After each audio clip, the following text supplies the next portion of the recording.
Hi, a brand new film I watched this weekend was Johan Renck's Spaceman, adapted from a Czech novel and starring Adam Sandler as an astronaut on a year-long survey mission. He's traveling to a strange cloud that's been noted near Jupiter, which has some strange properties that no one is sure of. He's on a solo mission and is finding the isolation 6 months in to be very hard to bear. He's in daily contact with mission control, using a miraculous Czech invention of quantum faster than light communication. He'd been receiving regular messages from his wife, but she's no longer sending them. The mission itself seems to be going okay, although there have been a string of minor problems, and everything seems to be going okay until now. It's just that our central character is really starting to emotionally struggle. And then a large spider appears, some kind of alien creature that talks to him in a calming, soothing voice, assures him that he has no malicious intent, isn't going to hurt him, but has been attracted by his emotions and wonders if it can help. Um, I was very impressed by this. Um, Adam Sandler, of course, best known for lowbrow, very antic, very lazy comedies, but has occasionally made something a bit more substantial.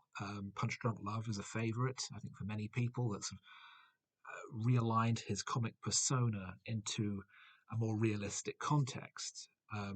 He's tried again with other films like Rain Over Me, Uncut Gems, where many thought that he deserved an Oscar nomination. He's terrific in the film, although I don't ever want to see that film again because I nearly had a panic attack. Here, however, it's very different. It's a complete dramatic performance, and it's not recognizable as any kind of recontextualization or reworking of his comic persona. This is the work of a real artist, a real actor, not just a comic performer in a different context. Um, it's a very small, enclosed, sincere performance. He's actually on screen with basically no one for the entire movie. There are a few scenes of him in flashback or maybe memory with his wife, played by Carey Mulligan, who does a great deal with very little. Um, we are invited to fill in the gaps of their sketched in relationship. Um, that his wife Lenka is pregnant, but has nevertheless left him. That others are appealing to her just to keep up appearances, just to stay with him until he gets back to Earth, and then split up, just for the sake of him and for the sake of the mission. But she's a very real and believable character.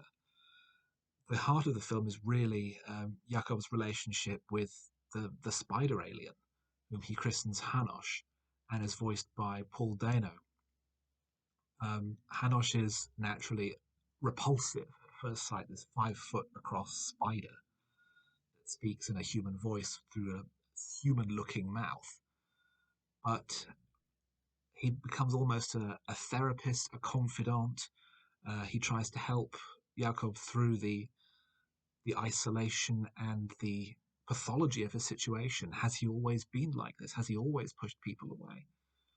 Has he always been punishing himself? How far back into his past does this situation stretch? And it's a remarkably fluent psychological film. It's genuinely interested in uncovering the nature of trauma, the nature of the early influences in our lives that shape our behavior and our relationships over the coming decades.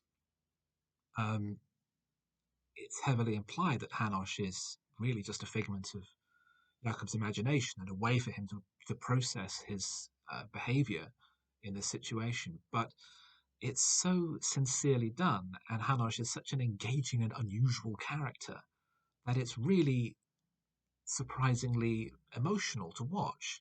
And the relationship between the two of them becomes really very charming. The idea of a film about Adam Sandler goes to space and befriends a spider alien, it could be the most appalling junk. But here it's played completely seriously, completely sincerely. And as a result, it works brilliantly well. It's the first film I've seen of 2024. I'm sure there will be many others that are very good, but this already is, I think, a very high benchmark.